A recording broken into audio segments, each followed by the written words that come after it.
پہ کہاں سے کی گئی؟ وہ سوال کرے کیوں امام حسین کیوں کربلا گئے تھے؟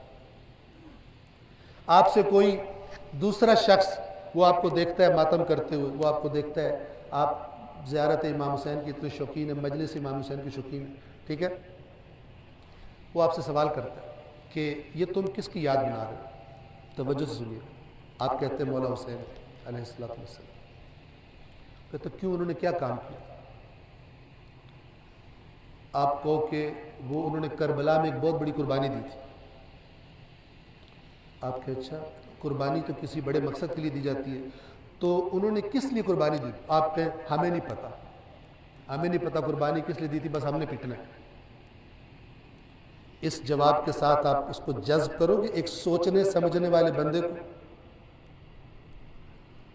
جو اولاد والے یہاں پر بیٹھے ہیں ان میں سے بعض کے ساتھ حتماً پیش آیا ہوگا، بار بار چونکہ لوگ ہمیں فون بھی کرتے ہیں، سوال بھی کرتے ہیں،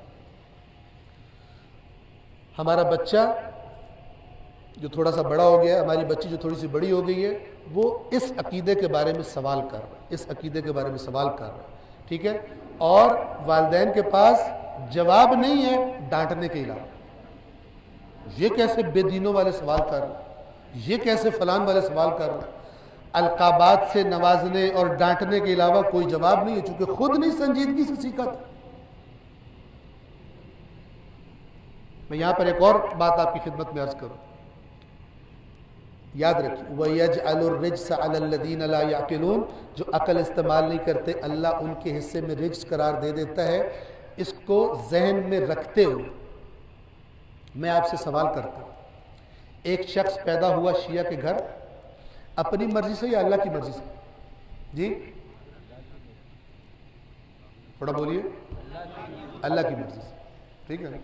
یہاں کوئی بیٹھا جو کہے میں خود چوائس کر کے آیا، افسانے سٹوریوں شعروں کی بات نہیں کر رہا اس میں، ٹھیک ہے نا؟ آپ اگر اندر پوچھیں گے آپ کو کوئی اختیار نہیں تھا آپ نے کس کے گھر پیدا ہوا، آپ کے اندر سے گواہی ملے گی صاف شفاف۔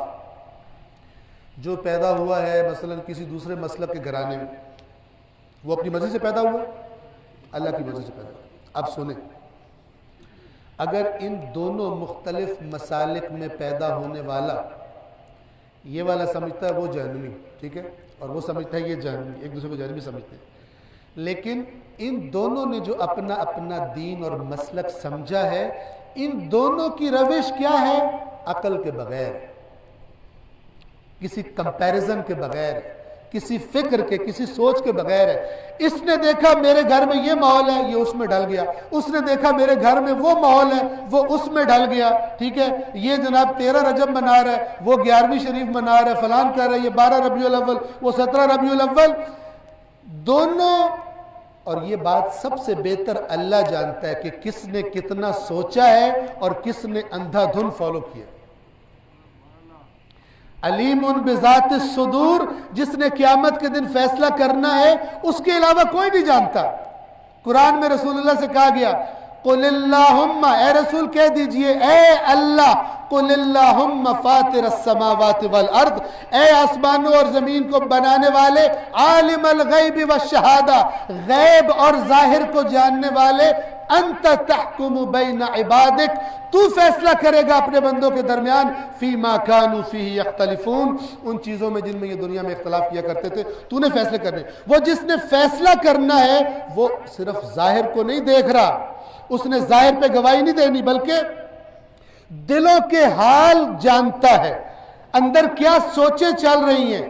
وَنَعْلَمُ مَا تُوَسْوِسُ بِهِ نَفْسُهُ، ہمیں یہ بھی پتہ ہے کہ انسان کا نفس اسے کیسے دھوکہ دیتا ہے۔ وقت بہت زیادہ ہو گیا، مجھے پتہ نہیں چلا، معذرت چاہتا ہوں۔